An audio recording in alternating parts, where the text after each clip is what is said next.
How to blur face on iPhone.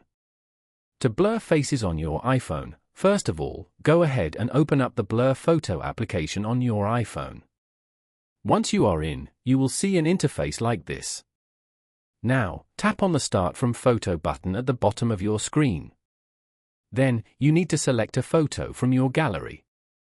After that, you will see many editing tools appear on the bottom panel of your screen. From here, you need to tap the Blur tools. Then, tap on Touch Blur. Now, move your finger across the place where you want to blur. Then, tap on the tick mark to save the changes.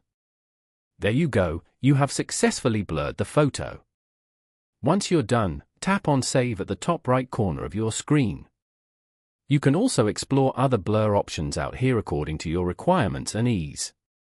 By following these simple steps, you can easily blur the face on your iPhone.